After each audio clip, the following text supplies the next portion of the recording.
1절 밑에 도시 및 주거 환경 정비 기본 계획이라고 되어 있죠.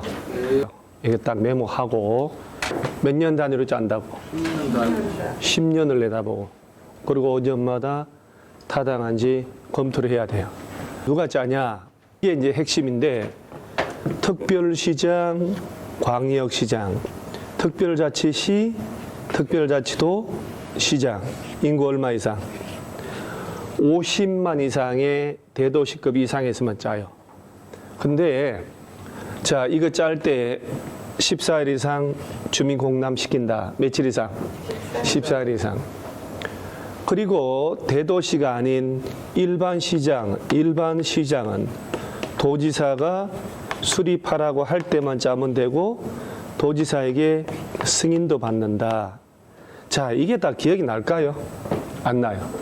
그래서 오늘은 정비 기본 계획을 짜는데 몇 년 단위로 짜고 10년, 5년쯤 있다 손 본다. 특별시에서 서울시만 기준으로 하면 특별시에서 10년짜리 정비 기본 계획 짜 놓으면 거기에 맞게 정비 계획을 짜는 거예요. 각 구별로. 그러면서 정비 계획 결정해서 얘네들이 보시면 구역 지정을 하게 돼요. 복잡하잖아요. 엄청나게 복잡해요.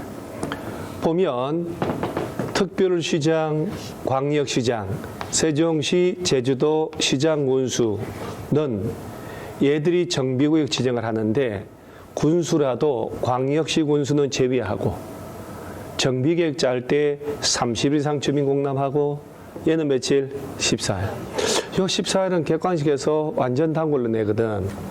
그러면 여기 특별시하고 광역시에서는 구청장 등이라고 그러거든. 특별시에는 구청장이 있고 광역시는 구청장 군수가 있단 말이에요. 얘들이 정비계획을 짜가지고 특별시 광역시에 가서 구역 지정을 신청을 하는 거예요. 해서 신청을 받아 지정하고 나머지 직접 지정하고 정비구역 지정되면 지구단위 계획구역으로 지정된 것으로 본다. 이렇게. 자, 얘를 그냥 쭉 가잖아요. 애들은 가는 게 여러분들이 이렇게 메모를 해보셔야 돼요. 정비 기본 계획을 짠다. 몇 년 단위로? 10년. 5년마다 타당한지 검토하고 특별시에서는 특별시장, 광역시에서는 광역시, 특별자치시, 특별자치도, 시장, 인구가 얼마 이상? 50만. 대도시 시장을 얘기하는 거예요. 대도시가 아닌 시장은 도지사에게 승인까지 받아야 되고 도지사가 짤 필요 없다 그러면 안 짜도 되고 얘 짤 때 주민공람 며칠 이상? 14일. 그리고 얘가 짜지면 구체적인 정비계획을 짜고 그 정비계획에 따라서 정비구역이 지정이 돼야 모든 게 돌아가는 거예요. 그래서 이렇게 한번 잡아보는 거예요. 정비구역 지정하고 난 다음에 정비사업이 이렇게 들어가는 거예요. 이렇게. 그래서 여기 자잘한 내용들까지는 다음 달에 또 하면 되고 이런 걸 외우려고 그러면 힘들어서 안 돼요. 자잘한 거 어차피 놓쳐요. 틀을 이해를 하셔야 돼요. 제일 먼저 짜는 게 정비 기본계획 10년을 내다보는 장기계획 짜놓으면 각 구별로 정비계획 짜서 구역 지정을 하게 된다. 이렇게 잡아놓는 거예요. 자, 그러면서 제가 한번 체크해 볼게요. 122페이지의 맨 위에 줄 보면 정비기본계획 수립권자가 특별시장, 광역시, 특별자치시, 특별자치도, 시장은 그 다음 줄에 몇 년 단위로? 10년 단위로 정비기본계획 짠다. 자, 그리고 밑에 정비기본 내용까지 외운다. 택도 없겠죠? 자, 그 다음에 저 밑에 수립 절차를 보면 또 가로 3분의 1번에 며칠 이상 주민공람 14일 이상 그 정도 잡아놓고 자, 오른쪽 상단에 박스 밑에 동그라미에서 한번 대도시 시장이 아닌 시장은 기본계획 수립 변경할 때 도지사에게 뭘 받고? 승인. 자, 경미한 변경 냅두고 그럼 밑에 저 밑 쭉 가다가 동그라미 4번 보면 동그라미 5번 찾았나요? 정비기본계획 수립권자는 정비기본계획 수립 고시하고 국토교통부 장관 찾아가서 뭐 하래요? 보고. 국토교통부 장관에게 보고를 해줘야 됩니다. 자, 그 다음 밑에 정비계획 수립이란 말 나오죠. 자, 그러면서 정비계획 수립 쪽 보면 특별시, 광역시, 세종시, 제주도 시장 군수. 자, 가로치고 광역시 군수는 포함하고 제외하고 얘들을 정비구역의 지정권자라고 하는 거예요. 그러니까 군수까지 지정하는데 광역시 군수는 지정할 권한이 없다 이 말이에요. 자, 그러면서 정비계획의 기본계획에 적합한 범위에서 노후불량 건축이 밀집하면 정비계획 결정에서 구역 지정하고 동그라미 2번에 자치구청장, 광역시 군수를 합쳐서 구청장 등이라고 그래요. 등은 정비계획 위반하여 특별시, 광역시장 찾아가서 구역 지정해달라고 신청을 하면 구역 지정을 하게 됩니다. 자, 그 다음에 한 장 넘어가면 다음 페이지 맨 위에서 두 번째 줄에 정비계획 짤 때는 며칠 이상 주민공람? 30일. 자, 그런데 좀 전에 정비기본계획은 주민공람 14일이었죠. 얘는 정비계획이 30일 이상인데 얘 짤 때는 30일 이상 주민공람 배나래요. 배. 왜? 얘가 실질적으로 얘보다 훨씬 중요하니까. 얘는 추상적인 내용이에요. 구체적으로 정비구역 안에 건물 주 용도 지을 수 있는 게 뭔지, 건폐율은 몇 프로, 용적률, 높이 몇 층으로 가능한지에 관한 내용은 여기 들어가는 거예요. 그래서 얘보다는 더블을 줘야 돼요. 그래서 얘는 14일, 얘는 30일. 헷갈리면 얘가 더 중요하다. 그러면 더 배나 더 많이 줘야 된다. 14일, 30일. 그 다음에 나머지 가만 냅두시고 특별할 게 없고 오른쪽에 지구단위 계획 의제라고 있죠. 보시면 정비구역이 지정되어 있으면 그냥 그 동네는 국토개법상 지구단위 계획구역으로 결정고시된 것을 본다 이 말이에요. 따로 지정할 필요가 있다 없다? 없다. 그냥 지구단위 계획구역으로 지정된 것으로 복귀해 그 얘기예요. 그 다음에 한 장 넘어가면 자, 다음 페이지에 뭐 입안의 제한 이런 것들 그 다음에 127페이지가 재건축 진단으로 바뀌었다고 얘기했죠.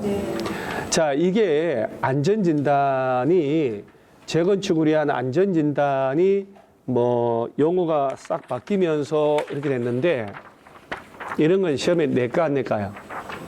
안 냅니다. 그래서 일단은 변형된 안전진단이라는 단어 안 쓰고 재건축 진단. 그러니까 이거는 벌써 재개발이 아니고 재건축이라는 게 나와 있잖아요. 그러니까 더더더욱 또 시험에 낼 게 없는 거야. 옛날에는 그냥 안전진단이라고 했기 때문에 재개발할 때 안전진단 실시한다 이렇게 시험을 냈거든. 지금은 재개발, 재건축이 다 필요 없어. 뭐라고 바뀌었으니까 재건축 진단으로 바뀌어버렸잖아요. 그래서 거기 지금 딱 한 줄만 줄치는 거예요. 재건축 진단, 즉 옛날 안전진단인데 저 8번에 1번, 넘버링 또 7번으로 해야 되겠구나. 시장운수 등은 동그라미 해보고 시장운수 등은 정비 예정구역별로 정비계획 수립 시기 도래할 때 자, 사업 시행 인가 전까지 재건축 진단을 실시하라. 자, 언제까지 재건축 진단하라? 몇 조 이런 건 필요 없고 사업 시행 인가 그죠? 사업 시행 인가 전까지 정비계획 수립 시기 도래할 때 옛날에는 이렇게 했어요. 그때 많이 완화해 주는 거예요. 왜 그러냐면은 예전에는 이게 재건축 정비계획을 짤 때 정비계획의 수립 시기 도래하면 안전진단을 먼저 하고 안전진단 통과했을 때만 정비계획 짜고 구역 지정을 해준 거예요. 근데 지금 이제 뭘로 바뀌었냐? 표현은 그렇게 됐지만 언제까지 하면 된다? 사업 시행인가가 이 뒤에 나오거든요. 여태까지만 안전진단 통과시키면 된다는 얘기예요. 그러니까 훨씬 더 완화를 해준 거예요. 정비계획 짜서 구역 지정을 하고 조합 설립을 하고 조합 이름으로 사업 시행인가 받을 때까지만 안전진단 통과하면 된다로 바뀐 거예요. 그래서 저 두 줄 문장만 알면 돼요. 나머지는 뭐 지금 우리가 하는 게 아니고요. 아주 시행령이 안 나왔기 때문에. 자, 그 다음 쭉 넘어가면 저기 130페이지를 가보시면 이걸 제가 PPT를 다 바꿔놨지만 지금 저런 거 시험에서는 뭐 그닥 중요하지 않다는. 자, 거기 130페이지 보면 정비구역 안에서 행위 제한이라고 있나요? 우리가 지난 시간 도시개발법에 배울 때도 도시개발구역이나 정비구역이나 똑같아요. 구역 지정을 하면 어차피 철거하고 새 건물 짓는단 말이죠. 따라서 정비구역 안에서는 그 130페이지 보면 허가 대상이란 말 나오죠. 다음에 해당하는 행위를 할 때는 시장 운수 등의 허가를 받고 허가를 받은 걸 변경할 때도 허가를 받는다 할 때 어디 많이 보내드릴 거야. 아마 보면 건축물의 건축 등 공작물 설치, 형질 변경, 토수 채취. 자, 가만 그냥 칠판만 봐보세요. 토지 분할할 때는 허가 받을까 안 받을까요? 토지 분할할 때는 받아요. 합병은요? 안 받아요. 그러니까 개발법 할 때 했네. 그러니까 똑같아요. 토지의 분할은 허가를 받지만 지분 쪼개기니까 합병은 허가 대상이 아니에요. 왜냐하면 여러 개를 입주권 받을 사람이 하나만 받겠다고 합치는 놈이 있을까요? 인간의 욕심이? 하나 나오는 걸 여러 개 받으려고 자르는 사람은 사악하게 있겠지. 5개나 받을 수 있는데 내가 이러면 안 돼. 하나만 받아야지. 그런 사람 없을 거란 말이에요. 그래서 공법은 합병은 금지 대상으로 안 하고 있어, 항상. 똑같아요, 도시개발법하고. 자, 그 다음에 어디를 보냐면 한 장을 딱 넘어가면 133페이지 보면 정비사업 시행이라고 있나요? 이제 드디어 이제 우리가 이제 알맹이가 나와요. 이 도시 저소득 주민들이 집단으로 거주하고 기반 시설이 극히 열악하고 노블량 건축물이 과도하게 밀집하고 있다. 무슨 사업? 자, 입으로 뜯으셔야 이게 내 것이 돼요. 주거환경 개선 사업. 그러니까 이제 얘가 내 입에서 저소득 주민들이 집단으로 살고 시설이 극히 열악하고 노블량을 과도하게 이런 말 안 나오지만 얘를 거꾸로 물어볼 때 얘라는 건 이제 알잖아요.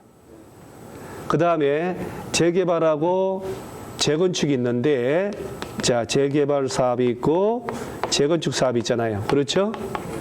자, 둘 중에 시설이 뭐 좀 열악하고 그 다음에 상업지역, 공업지역을 대상으로 이렇게 나가면 무슨 사업? 재개발이다. 항상 주택 재개발, 상가 재개발, 공장 재개발을 통합해서 재개발로 했다. 이렇게 이해하면 편해요. 상업지역, 공업지역이라는 단어 나오니까. 그 다음에 시설은 그럭저럭 양호하지만 노후 불량 건축물에 해당하는 공동주택이 밀집하고 있을 때 이거 철거한 사업이 재건축. 그러면 이 세 개의 사업을 각각 어떤 식으로 사업을 시행하는지 누가 하는지가 정해져 있는 거예요. 이거를 지금 이렇게 134페이지까지 교과서로 돼 있고 얘는 이렇게 넘어가지만 이쁘게 이렇게 표를 딱 만들어서 컬러풀하게 만들어 놓은 게 있겠죠? 없을 것 같아요? 그래서 저기 뒤에 붙여도 놓은 것 같은데 저 뒤에 붙여도 놓은. 그러니까 이렇게 여러 가지가 연결되어 있는 공법 전체에 표를 다 만들어 놓고 있어요. 한눈에 보게끔. 자, 이제 그 표를 때 딱 되면 아마 1월달 줄 거예요. 때 되면 이제 프린트가 많이 나갈 거예요. 많이 나갈 때 이제 거의 해봐야 되는데 제일 좋은 거는 뭐냐면 이걸 딱 보고 그리고 여러분 손으로 직접 만들어 보는 게 최고예요. 이걸 딱 세게 쓰고 소리 내서 나중에 또 물어보면 또 모르니까 주거 환경 개선 사업은 어떤 식으로 사업 시행하지? 재개발은 재건축은 그다음 법적으로 누가 하지를 한 번만 딱 써보면 이렇게 길은 제가 제시해 줄 테니까 자, 주거 환경 개선 사업이라 하면 어떤 식으로 하냐? 다음에 해당하는 요 넷 중에 하나에 해당하는 방법 또는 이를 혼용하는 방법이다. 이렇게 섞어서 한다. 일단 달동네 주거 환경 개선 사업은 몇 가지 방법이 있다? 4가지 방법이 있다는 걸 머릿속에 생각해야 돼. 그러면 이걸 다 외우냐? 택도 없지. 그러면 이 문장 중에 여기 색깔 다르게 한 놈 있잖아요. 교과서도 그래 됐을걸요? 네. 그래. 왜냐하면 어차피 이 부분만 틀리게 한다고. 이 부분만. 네, 예를 들어 볼게요. 주거 환경 개선 사업은 환지로 공급하는 방법으로 할 수 없다. 이렇게 되는 거야. 틀렸죠? 주거환경 개선 사업은 전부나 일부를 수용을 해가지고 주택지역 공급하는 방식으로 할 수 있다. O. 이렇게 되는 거예요. 자, 그러면 저 달동네 민다. 이렇게 생각하면 달동네 민다. 정비 기반 시설이 극히 열악하다고 그랬잖아요. 아까. 그렇죠? 기반 시설이 극히 열악하고 노블량 건축물이 과도하게 밀집하고 있고 그러면 저 달동네 밀 때 보세요. 사업 시행자가 기반 시설, 공동 이용 시설 설치해주고 구청에서 스스로 주택을 보전 정비 개량. 자, 스스로 담벼락 바꾸고 지붕 바꾸고 이렇게 새마을 운동 잘 살아보세요. 스스로 보전 정비 개량하는 방식으로 할 수도 있고 법이 이렇게 만드는 거예요. 자, 스스로 잘 할까 안 할까? 못하지 달동네 그냥. 그래서 제일 좋은 게 뭐냐면 구청에서 그 동네를 전부나 일부를 깔끔하게 뭐하여 수용을 하는 거예요. 다 수용해서 싹 밀고 조그만 아파트 지어서 분양을 공급해 주는 거 이게 제일 좋아요. 그 다음에 집 짓고 살 수 있도록 환지 조성해서 공급할 수도 있고 그 다음에 관리처분계획이란 말 나와요. 요거는 부담금을 지주들이 내야 되고 분양 신청을 받아야 된다는 얘기예요. 관리처분계획에 따라서 주택과 부대, 복리시설을 지어주는 방식으로 할 수 있다. 그리고 섞어서 혼용할 수도 있고 자, 주거환경 개선 사업은 몇 가지 방법이 있다. 자, 책 보지 말고요. 자, 그중에 핵심 단어 넷 중에 아무 거 떠들어 보세요. 스스로 해야 된다. 스스로 해야 된다. 좋다. 저 정도. 스스로 보전 정비. 자, 극히 열악한 시설을 확대를 해주고 설치해주고 스스로 보전 정비 개량. 아, 이게 힘드니까 전부나 일부를 깔끔하게 수용해서 쬐끄만 주택 지어주거나 집을 짓고 잘 살 수 있도록 환지로 공급하고 인가받은 관리처분 계획에 따라서 주택과 부대 복리시설 지어준다. 관리처분 계획 수립한다는 얘기는 분양 신청을 일일이 다 해서 그 다음에 부담금을 다 스스로 내야 된다는 얘기예요. 그래서 제일 좋은 방법은 수용을 해서 주택 지어주는 게 제일 좋습니다. 그래서 몇 가지 방법? 네 가지 방법. 혼용할 수도 있어요. 혼용. 일부는 수용하고 일부는 환지 공급하고 이렇게. 그 다음에 재개발은 이런 건 책에다 체크를 해야 돼요. 밑에 재개발은 인가받은 관리처분계획 동그라미 하고 에 따라서 건축물 동그라미 하고 건설하여 공급하거나 환지 동그라미 하고 자 133페이지예요. 그러면 봐봐요. 재개발 사업은 인가받은 무슨 계획에 따라서 관리처분 이게 이제 얘도 관리처분 계획이 나오거든. 그러니까 관리처분 계획이 이 정도 과정에 나온단 말이에요. 그러니까 얘는 관리처분 계획 수립은 넷 중에 4분의 1이지만 얘들은 무조건 관리처분 계획 수립해야 된다고. 그 시험은 주로 얘 위주로 나오는 거예요. 얘는 주거환경은 얘하고 얘만 시행자만 나오는 거예요. 절차를 안 내. 그래서 인가받는 관리처분계획에 따라서 재개발 사업 요놈은 주택 지어준다 그랬죠? 주택이 아니고 뭘 동그라미 했어요? 건축물이잖아요. 주택이 아니고 건축물. 왜 건축물이라고 할까? 주택이란 말 안 쓰고 생각을 하셔야 돼요. 재개발 사업을 하다 보면 상가 재개발도 들어가고 공장 재개발도 들어가야 돼요. 그 상가도 짓고 공장도 짓고 주택 다 짓는단 말이에요. 이걸 다 커버하는 것은 건축물이라고 해야 되는 거예요. 건축물 배울 때 우리 건축물의 용도가 몇 가지가 있었나요? 건축법 안 배웠어요? 건축물이 뭐요? 건축물이 뭐요? 이래가지고 이래가지고 그래가지고 그래서 지붕 뭐 이래가지고 기둥 뭐 이렇게 그러면 자 이전은 건축이요 아니야? 이전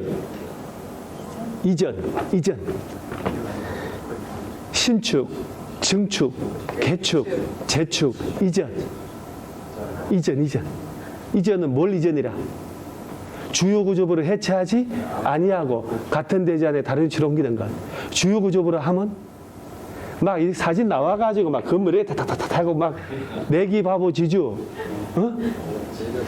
야, 여러분들 진짜 청문회 가도 돼, 청문회.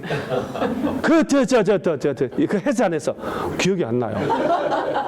그 거짓말 탐지기도 통과할 것 같아요. 그걸 몰라야 돼. 그거 어제요? 내가 햄버거 먹었다고? 이 사람들하고? 건진법사 만나서 하면 건진이가 누구요? 건드기는 알아도 건지는 모르겠는데 이렇게. 그러니까 기본적으로 소리내서 30분도 안 읽었다는 얘기거든. 30분은 좀 읽어놓고 이렇게 하면 도움 되는데, 이거 어째. 그러니까 이것도 그러면 다음 주에 물어보면, 니신데요? 이렇게 아니야. 괜찮아요. 일단 건축물의 용도가 30가지가 있어요. 30가지. 그래서 이제 용도 변경은 위로 갈 때 뭐 허가, 밑으로 갈 때 신고. 용도 변경의 위로 갈 때 허가 막 밑으로 신고 막, 그래가지고, 그래서 그 공장 지어가지고 창고 갖다 놓고 막 운수시를 통해서 막 공장 위험하다고 막 위험한 공장이라도 졸면 죽는다고 막 그런 얘기들. 허가권자, 시군구 막 이렇게. 괜찮아. 건축물이라 하면 토지에 정착하라고. 공작물 중에 지붕과 기둥 또는 벽이 있는 것, 뭐 이런 거, 신축, 정축, 개축 이렇게. 그래서 건축물 중에 그러니까 이제 왜 내가 건축법 먼저 했을까? 그게 토대가 돼야 되기 때문에. 건축법이 토대가 돼야 되기 때문에 공법 돌아가기 때문에. 그래서 건축물 용도하고 용도 변경하고 건축하고 건축 허가권자나 한번 복습 좀 해놓으세요. 한번 읽어 놓으셔야 돼요. 걱정하지 말고. 이렇게 집에 갔는데 와서 물어보면 그래도 안 들은 건 아니고 들은 듯한 느낌은 들죠. 왜 뭐 주요 구조부를 해체하지 아니하고 같은 데에 할 때 막 그림도 막 나와가지고 막 이게 내력벽 기둥 보호 막 나오고, 뭐 증축 나오고 막, 일단 재개발은 주택, 상가, 공장 다 지어야 되기 때문에 건축물 지어준다 이렇게 해야 되는 거예요. 그 다음에 재개발은 환지 조성해서 줄 수도 있어요. 재개발 환지 줄 수도 있고 여기 환지고 집 짓고 살아라고. 자, 재건축으로 가면 재건축을 보니까 밑에 가로수 한 번에 인가받은 관리처분계획 동그라미 하고 에 따라서 주택 동그라미 부대 복리스를 지어주거나 오피스텔이 나오네요.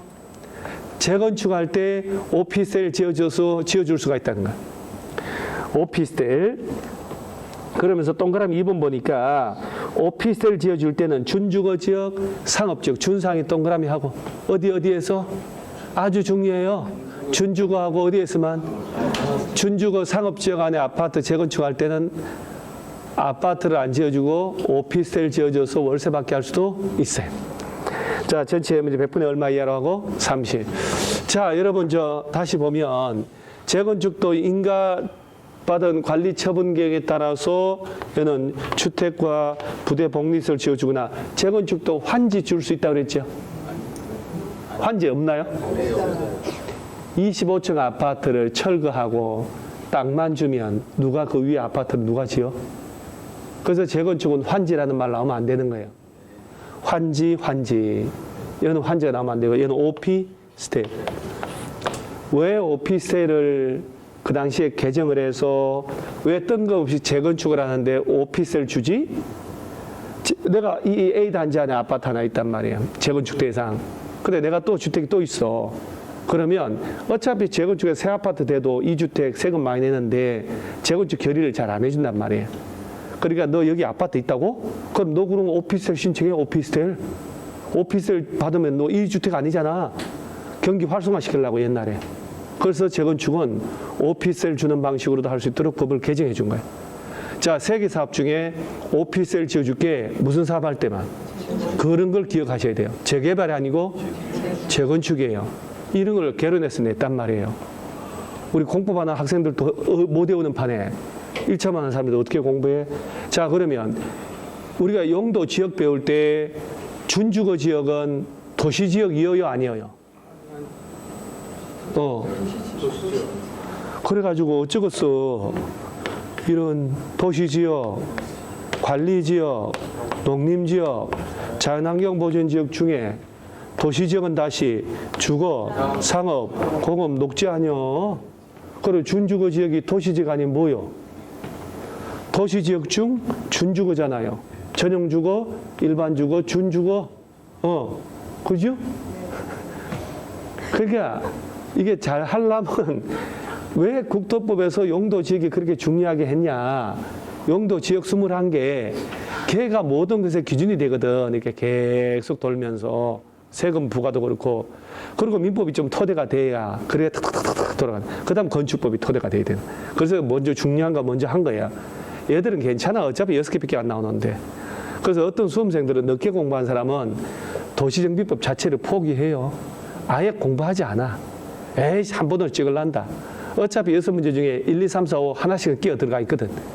그러니까 기본적으로 그래서 하나씩 찍고, 그리고 나 그 시간 딴 거 할란다. 이렇게 하는 사람 많아. 늦게 와서 3을 떠오르는 사람들. 너무너무 복잡하거든. 지금은 우리는 그런 시기가 아니니까. 그러면 재건축을 하는데 이 아파트가 준주거 지역이나 상업 지역에 있는 아파트라면 주택을 안 짓고 오피스텔 지어줄 수도 있다. 그 오피스텔을 주는 방식으로 할 때는 이 아파트의 용도 지역이 어디라고? 준주거, 상업 지역, 준상위. 그리고 오피스텔 지어줄 때도 전체 연면적이 100분의 30 이하로만 30%까지만 오피스텔 지어라는 거. 나머지 아파트 지어 분양하고. 그래서 요거를 정리를 해봐야 되는 거예요. 이렇게. 그래서 일단 주거 환경 개선 사업은 몇 가지 방법? 4가지. 자, 그래서 스스로 보존력 및 개량. 이거 모대, 수용, 환지, 관리처분, 환관, 관리처분 계획. 그 다음에 관리처분. 얘는 건물 짓고, 환지 줄 수 있고, 얘는 주택 부대 복리시설, 오피스텔, 환지 들어가면 안 되고, 준주거 상업지에서. 그러고 난 다음에 얘를 누가 사업 시행을 하지, 누가 시행하지가 나오는 거예요.